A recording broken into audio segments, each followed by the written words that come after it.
السلام علیکم ورحمۃ اللہ وبرکاتہ۔ وعلیکم السلام ورحمۃ اللہ وبرکاتہ۔ کیا حال ہے سب کا؟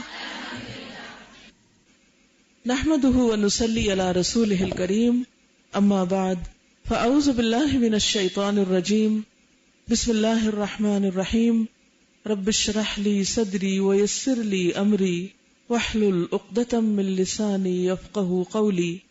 فصل 84، صفحہ نمبر 391، تحریم فواحش اور حفظ عصمت کا وجوب، یعنی فواحش کو، بے حیائی کے کاموں کو اللہ نے حرام قرار دیا ہے، اور عزت و عصمت کی حفاظت جو ہے یہ واجب ہے، لازم ہے، یہ مقاصد شریعہ میں سے ہے، دین کی بنیادوں میں سے ہے، دین کا ایک بڑا حصہ ہے۔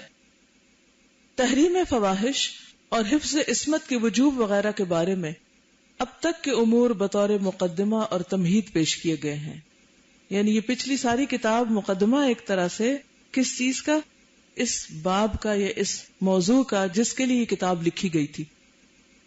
جیسے کہ ابتدا کے جنہوں نے لیسن سنے ہو انہیں معلوم ہوگا کہ دوائے شافی یہ مرض عشق کی دوا ہے ایک طرح سے، کہ ایسے لوگ جو کسی حرام تعلق میں مبتلا ہو جائیں اور وہ اس سے باہر آنا چاہیں تو ان کے لیے یہ کتاب ایک دوا کی حیثیت رکھتی ہے۔ تو انہوں نے اس سے پہلے جتنی بھی باتیں کہی ہیں وہ لوگوں کو ایک طرح سے ذہنی طور پر تیار کیا ہے، اور اب اصل موضوع کی طرف آ رہے ہیں۔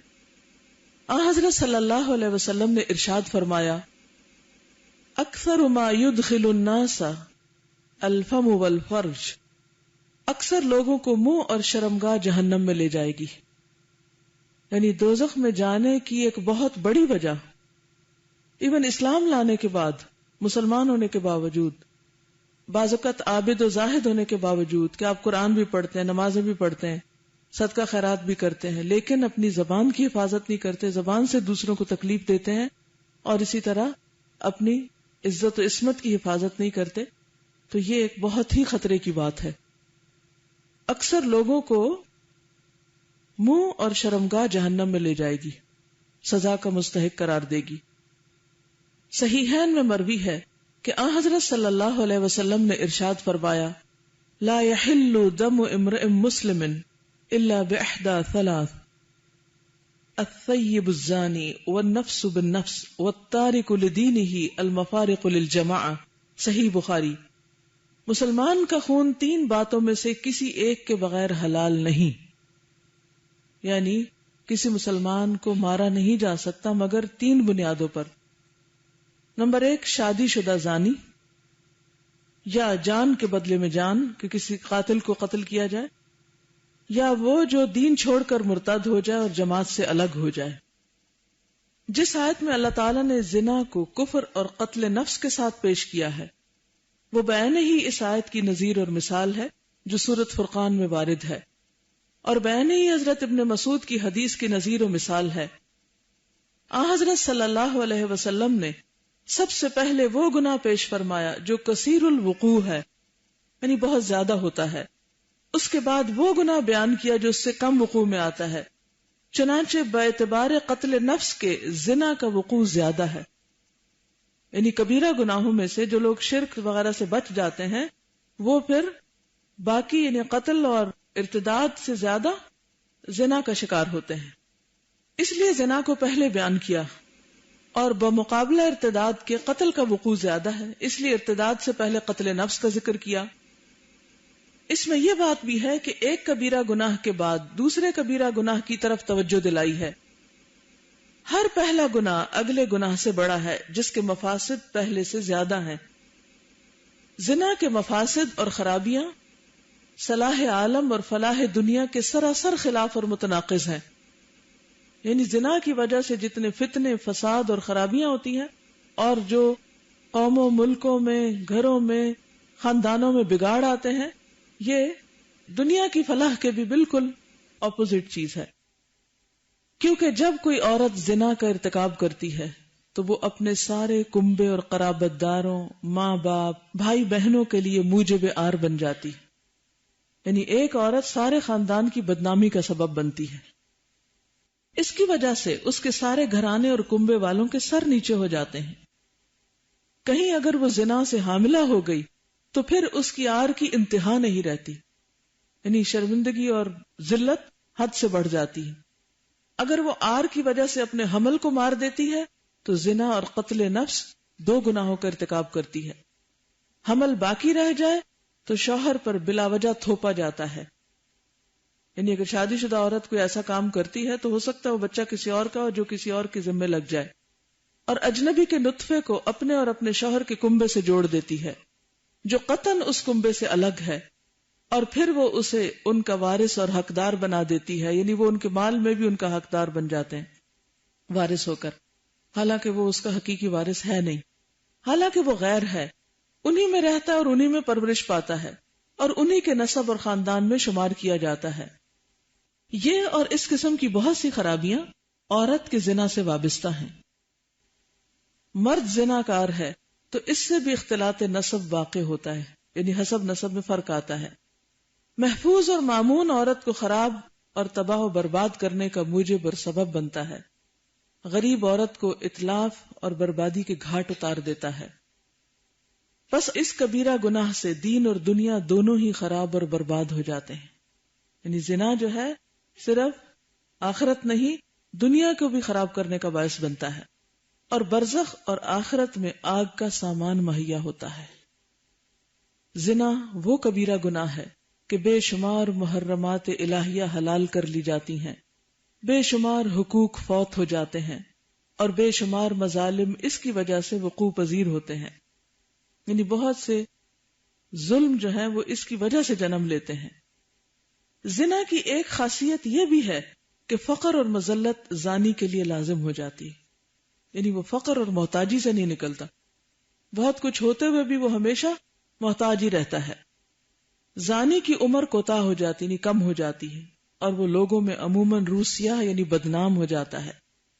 یہ بھی زنا کی خاصیت ہے کہ زانی کا قلب مضطرب اور منتشر ہو جاتا ہے، یعنی اس کے دل کو چین نہیں ہوتا، اس کا قلب موت کے گھاٹ نہیں اترتا تو کم از کم بیمار اور مریض ہو جاتے، یعنی دل کی بھی بیماریاں بعض اوقات اس سے منسلک ہوتی ہیں، اور حزن و غم اور خوف و ہراس کا مخزن ضرور بن جاتا ہے، یعنی ایک گلٹ اور پریشانی اور پشیمانی انسان کے اندر جنم لیتی ہے، جس کی وجہ سے وہ کسی کو منہ دکھانے کے قابل نہیں ہوتا، لوگوں سے میل ملاقات بعضوں کا چھوڑ دیتا ہے اور اپنی الگ ہی ایک دنیا بسا لیتا ہے۔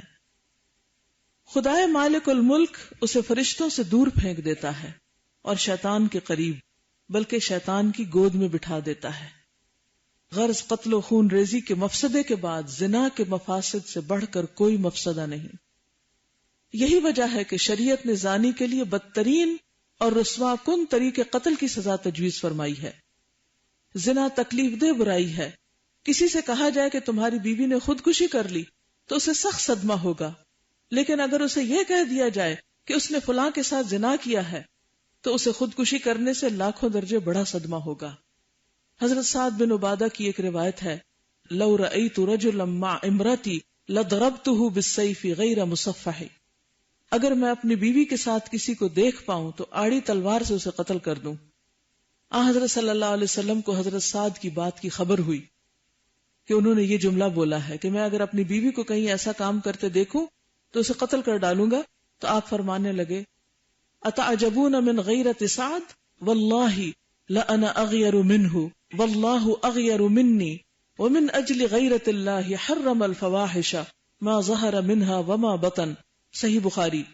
کیا تمہیں سعد کی غیرت پہ تعجب ہو رہا ہے کہ اس نے ایسی بات کہی ہے کہ میری بیوی اگر میں اس کو کسی ایسی جگہ دیکھوں تو مار ڈالوں؟ اللہ کی قسم میں سعد سے زیادہ غیرت مند ہوں اور اللہ مجھ سے بھی زیادہ غیور ہے، اور اس غیرت ہی کی وجہ سے اللہ نے ظاہری اور باطنی فواحش کو حرام گردانا ہے۔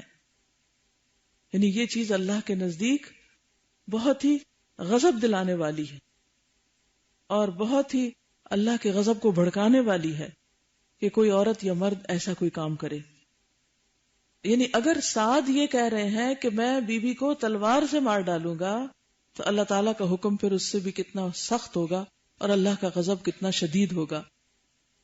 ایک اور روایت کے مطابق آپ نے ارشاد فرمایا، ان اللہ یغار وان المؤمن یغار وغیرۃ اللہ ان یأتی العبد ما حرم علیہ۔ اللہ تعالیٰ غیور ہے اور مومن غیور ہے، اور بندہ جرائم کا ارتکاب کرتا ہے تو اللہ تعالیٰ کو غیرت آتی ہے۔ صحیحین میں مروی ہے کہ حضرت صلی اللہ علیہ وسلم نے ارشاد فرمایا لا احد اغیر من اللہ من اجل ذلك حرم الفواحش ما ظہر منها وما بطن ولا احد احب الیہ العذر من اللہ من اجل ذلك ارسل الرسل مبشرین ومنذرین ولا احد احب الیہ المدح من اللہ ومن اجل ذلك اثنى على نفسه۔ صحیح بخاری۔ اللہ سے زیادہ کوئی غیور نہیں، اس لیے اس نے ظاہری اور باطنی فواحش کو حرام گردانا ہے، اور اللہ سے زیادہ عذر اور معذرت کو پسند کرنے والا کوئی نہیں، اسی لیے اس نے بشارت دینے والے اور ڈرانے والے رسول اور پیغمبر بھیجے تاکہ لوگ توبہ کریں اور اللہ کے حضور اپنی معذرت کر لیں۔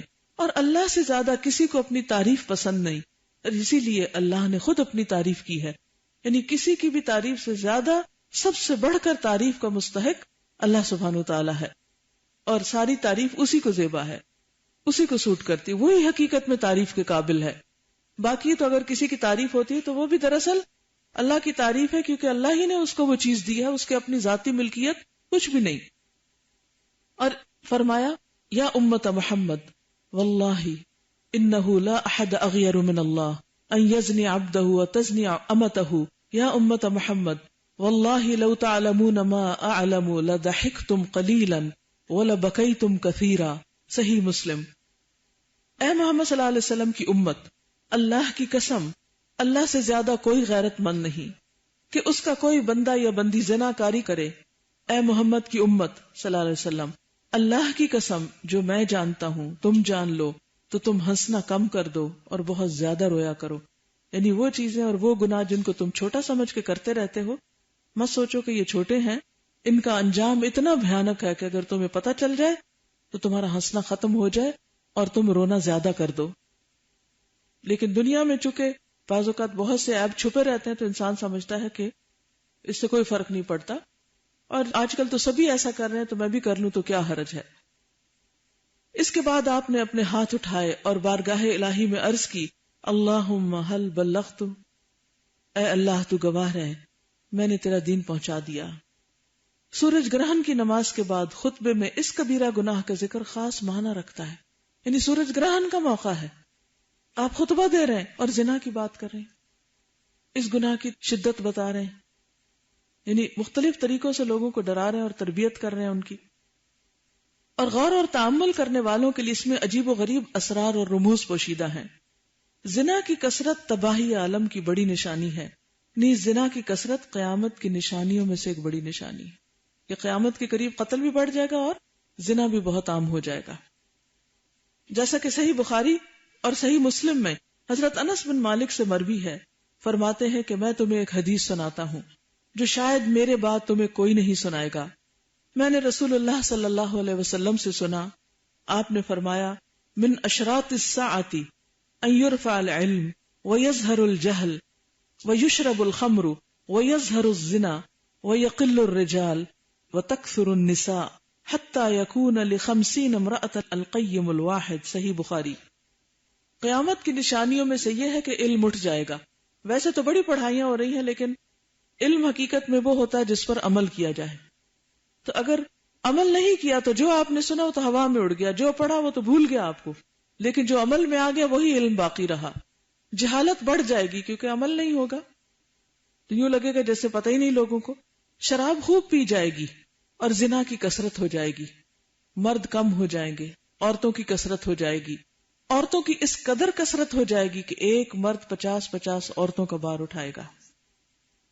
اللہ تعالیٰ کی یہ عادت اور سنت مستمرہ یعنی جاری سنت رہی ہے کہ زنا کی کثرت ہو جائے تو اس کا غضب اور غصہ تیز ہو جاتا ہے، اور جب اس کا غضب اور غصہ تیز ہو جاتا ہے تو اس کے غضب اور ناراضگی کے آثار زمین پر بصورت عقوبت اور عذاب ظاہر ہونے لگتے ہیں۔ پھر اس زمین پر فتنے اور زلزلے اور مختلف طرح کی آفات آنے لگتی ہیں، جیسا کہ حضرت عبداللہ بن مسعود فرماتے ہیں ما ظہر الربا والزنا فی قریۃ الا اذن اللہ باہلاکہا۔ جب کسی قریہ اور آبادی میں سود خوری اور زنا کاری کی کثرت ہو جاتی ہے تو اللہ تعالیٰ اسے ہلاک کرنے کا حکم دے دیتا ہے۔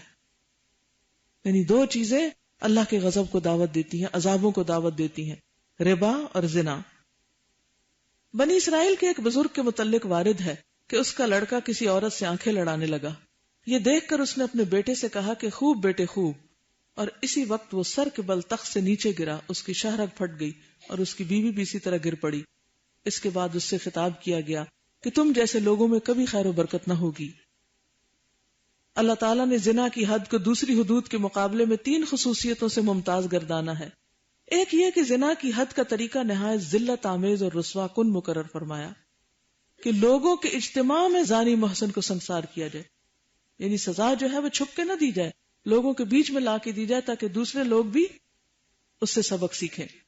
اور جن صورتوں میں زنا کی عقوبت اور سزا کم رکھی ہے وہاں بھی جسمانی اور قلبی سزا تجویز کی گئی ہے کہ جسم پر کوڑے لگائے جائیں اور 1 سال کے لیے اسے جلا وطن کر دیا جائے، یعنی اس سے کوئی تعلق رکھا نہ جائے اور اس کو ملک بدر کر دیا جائے، سب اس سے بائیکاٹ کر لیں.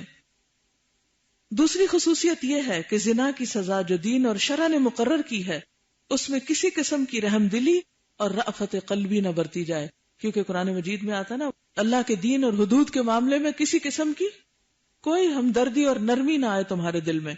اللہ تعالیٰ کی حد کے اجرا میں رحم دلی رکاوٹ نہ ڈالے، کیونکہ حق سبحانہ و تعالیٰ نے یہ عقوبت اور سزا عین اپنی رحمت اور رحمت کی بنا پر ہی شروع فرمائی ہے. کہ اللہ تعالیٰ نے یہ عقوبت یعنی سزا عین اپنی رحمت اور رأفت کی بنا پر ہی شروع فرمائی ہے، یعنی مشروع فرمائی ہونا چاہیے، نہیں اس کو دین کا ایک قانون بنا دیا ہے. وہ ارحم الراحمین ہے، سب سے زیادہ مہربان ہے، 70 ماؤں سے بڑھ کے پیار کرنے والا ہے. باوجود اس کے اس کی رحمت اس عقوبت اور سزا کو نہیں روکتی، یعنی پھر بھی یہ سزا رکھی ہے کیونکہ اس کی خرابیاں بہت زیادہ ہیں. بس اگر تمہارے قلوب میں بھی رحمت اور رأفت کا جذبہ ہو تو اس کے فرمان کے نفاذ میں کسی قسم کی رکاوٹ نہ ڈالو. یہ بات اگرچہ ہمہ قسم کی حدود میں ہونی چاہیے، لیکن زنا کی حد میں خصوصیت کے ساتھ اس کا ذکر فرمایا ہے کیونکہ یہاں اس کے ذکر کی سخت ضرورت تھی. لوگ اس لیے عموماً چوروں، ڈاکوؤں اور تہمت لگانے والوں، شراب خوروں کے خلاف جو خفگی، ناراضگی، غصہ، نفرت رکھتے ہیں وہ زانی کے خلاف نہیں رکھتے. یعنی اگر کوئی چوری کر لے تو سب اسے بہت برا بھلا سمجھتے، کوئی شراب پی لے تو اس کو بھی برا سمجھتے، لیکن کوئی زنا کر لے تو عام طور پر لوگ اس کا اتنا نوٹس نہیں لیتے. تو اس لیے اللہ تعالیٰ نے اس کو ایک رسوا کن سزا کے طور پر پیش کیا. بلکہ زانی پر جس قدر رحم اور رأفت ان کے دلوں میں ہوتی ہے اتنی دوسرے جرائم کے ارتکاب کرنے والوں پر نہیں ہوتی. یعنی اگر کوئی پتہ چلے ایسے کسی واقعے کا، کیسے قصے کا، اور اگر کسی کو سزا ملے تو لوگ کہتے ہیں ہائے بیچاروں کے ساتھ یہ ہو گیا. اس لیے اللہ تعالیٰ نے پرزور طریقے سے منع کر دیا کہ اس بارے میں رحم اور رأفت کو قطعاً جگہ نہ دی جائے کہ حدود الہی معطل ہو کر رہ جائیں. زنا کے متعلق یہ خصوصیت کیوں ہے؟ اس کا سبب یہ ہے کہ زنا کا ارتکاب شرفاء سے بھی ہوتا ہے اور متوسط طبقے اور ادنا طبقے کے لوگوں سے بھی، یعنی ہر طبقے کے اندر یہ برائی پائی جاتی ہے. زنا کے دوائی اور اسباب بہت سے، دوائی یعنی داعیہ یعنی موٹیویٹ کرنے والے فیکٹرز، لیکن سب سے بڑا سبب عشق ہے اور اسی بیماری پر یہ کتاب لکھی گئی ہے. زنا کے بہت سے اسباب ہیں، بعض اوقات غربت کی وجہ سے، مال کی وجہ سے، مجبوری کی وجہ سے، کسی ہراسمنٹ کی وجہ سے بھی اس کا ارتکاب ہوتا ہے، لیکن سب سے بڑا سبب عشق ہے. انسانی قلوب جبلی اور طبعی طور پر عاشق پر رحم کرنا پسند کرتے ہیں، بلکہ بہت سے لوگ تو عاشق کی امداد اور اعانت کو اطاعت اور ثواب سمجھتے ہیں اور اس کو سپورٹ کرتے ہیں. معشوق کی صورت دیکھنا حرام ہے، لیکن پھر بھی یہ چیز عام طور پر مکروہ نہیں سمجھی جاتی. لوگ اپنے بیگز میں اور پاکٹس میں تصویریں لیے پھرتے ہیں اپنے محبوبوں کی، حالانکہ ان کی طرف ایسی نظر سے دیکھنا حرام ہے، لیکن کوئی اس کی حرمت کو سمجھتا ہی نہیں. اور آپ دیکھیں کہ اب تو فینز ہونے کے نام سے اتنی کھلم کھلا لوگ بے حیائی کے ساتھ سب کے سامنے بیٹھ کر بات کرتے ہیں.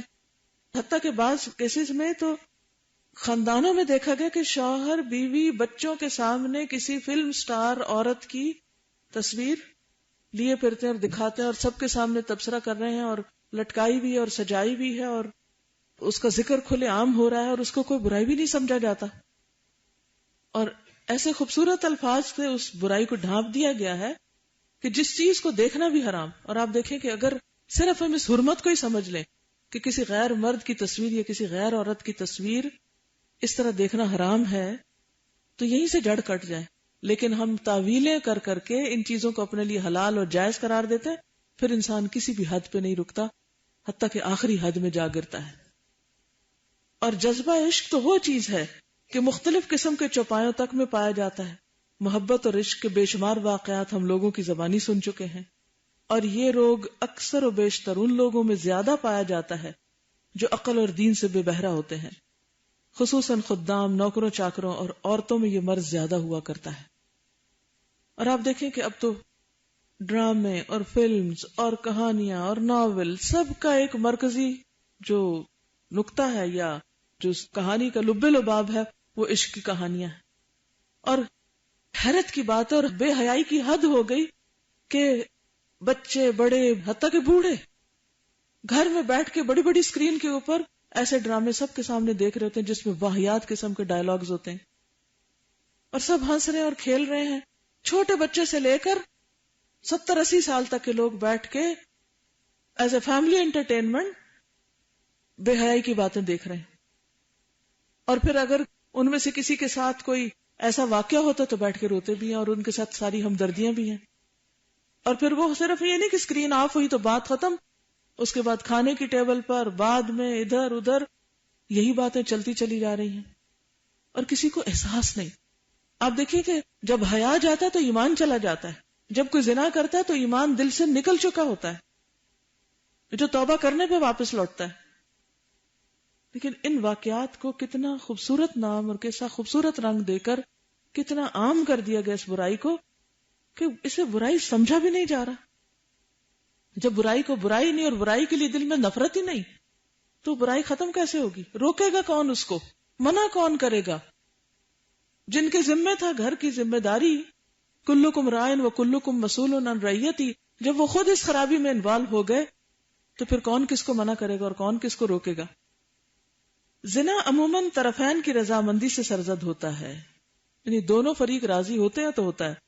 ظلم و عدوان اور جبر سے شاذ و نادر ہی اس گناہ کا صدور ہوتا ہے، جس کو ریپ کہتے ہیں۔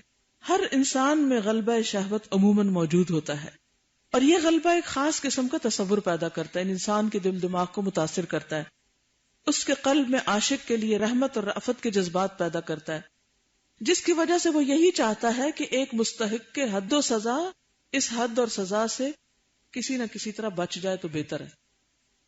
حالانکہ یہ بات ضعف ایمان کی دلیل ہے، یہ بات اچھی طرح جان لیجئے کہ یہ بات ایمان کی کمزوری ہے کہ اگر آپ کسی عاشق معشوق پر اور اس کے حرام تعلق پر ترس کھا رہے ہیں۔ کمال ایمان اور قوت ایمانی تو یہ ہے کہ حکم الہی کے نفاذ میں وہ قوی تر اور دلیر ہو اور وہ کام کرے جس کے کرنے میں مجرم کے لیے آخرت کی رحمت اترے، یعنی دنیا میں مصیبت سے بچے اور آخرت میں رحمت اترے، اور یہ رحمت پروردگار عالم کے منشا کے عین مطابق ہو۔ تیسری خصوصیت یہ ہے کہ زانی اور زانیہ پر مسلمانوں کے عام اجتماع میں حد جاری کی جاتی ہے، تنہائی میں نہیں، اور یہ مصلحت حدود پر حکمت زجر و توبیخ کے عین مطابق ہے۔ محسن زانی یعنی شادی شدہ زنا کرنے والا، اس کی حد قوم لوط کی سزا سے مشتق و ماخوذ ہے۔ اللہ نے اس قوم کو اوپر سے پتھر برسا کے ختم کر دیا تھا، اس لیے کہ زنا اور لواطت فحش اور فساد و خرابی میں برابر کی حیثیت رکھتے ہیں۔ یہ دونوں چیزیں مخلوق اور امر الہی کی حکمت اور مصلحت کے خلاف ہیں۔ لواطت میں وہ خرابیاں پائی جاتی ہیں جن کا احصاء اور شمار مشکل ہے۔ لواطت کہتے ہیں ہومو سیکسوالٹی کو۔ مفعول کو قتل کر دینا مفعول کے حق میں عین خیر اور بھلائی ہے، اس کے ساتھ رعایت کرنا اس کی خیر اور بھلائی کے خلاف ہے۔ مفعول کے اندر لواطت سے وہ مفاسد اور خرابیاں پیدا ہوتی ہیں جس کے ساتھ یہ برا فعل کیا جاتا ہے، جن کے بعد اس کی اصلاح ناممکن ہو جاتی ہے۔ آپ نے دیکھا ہوگا اگر بچپن میں کسی بچے کو ایسے استعمال کیا گیا ہو یا کسی کے ساتھ بھی ایسی زیادتی کی گئی ہو تو وہ عمر بھر کے لیے نفسیاتی مریض بن جاتے ہیں اور ساری آبادی سے انتقام لینے پر تل جاتے ہیں۔ خیر اور بھلائی کی تمام راہیں اس کے لیے مسدود ہو جاتی ہیں، یعنی جب ایسی خرابیاں لوگوں میں پائی جائیں تو باقی خیر کے دروازے بند ہو جاتے ہیں، بعض اوقات رزق کے دروازے بند ہو جاتے ہیں، اور اللہ تعالیٰ کی زمین اس کے منہ اور پیشانی سے شرم و حیا کا سارا پانی اور جوہر جذب کر لیتی، یعنی حیا چہرے سے بھی اٹھ جاتا ہے، چہرے سخت ہو جاتے ہیں، یعنی نور اٹھ جاتا ہے۔ اس کے بعد وہ اس قدر بے حیا اور بے شرم بن جاتا ہے کہ نہ اللہ تعالیٰ سے شرماتا ہے اور نہ اس کی مخلوق سے۔ اور فاعل کا نطفہ اس کے اندر پہنچ کر زہر کا کام کرتا ہے.